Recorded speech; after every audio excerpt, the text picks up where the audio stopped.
Kamala Harris has formally accepted her nomination as the Democratic candidate for president at the party's national convention. Speaking in Chicago, the vice president promised a new direction for the United States, warning that the consequences would be dire if Donald Trump were to return to the White House in the November election. Our U.S. correspondent, Emma Vardy, reports. Please welcome the Democratic nominee for president, Vice President Kamala Harris. A month ago, many did not anticipate this moment, America's lesser-known second-in-command now thrust into the spotlight. But Harris has become the woman Democrats believe can make history as the first female president of the United States. "I will be a president who unites us around our highest aspirations, a president who leads and listens, who is realistic, practical, and has common sense, and who always fights for the American people. From the courthouse to the White House, that has been my life's work," Harris declared. She took aim at her opponent, Donald Trump, issuing a stern warning.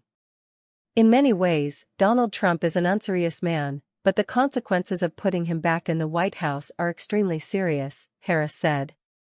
She emphasized that under Trump's leadership, women's bodies would be policed, citing his plans to create a national anti-abortion coordinator and to force states to report on women's miscarriages and abortions.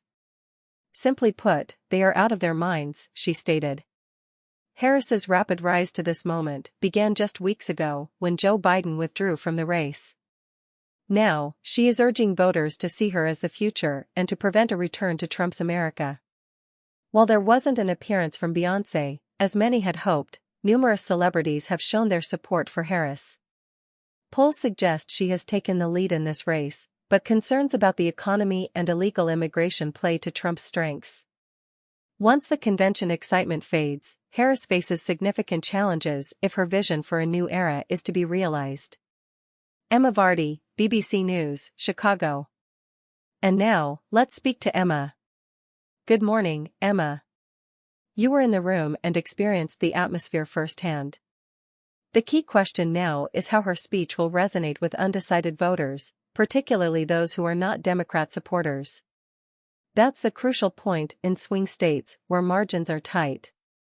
I think Harris likely met many of the Democrats' expectations tonight and set the tone for the coming months.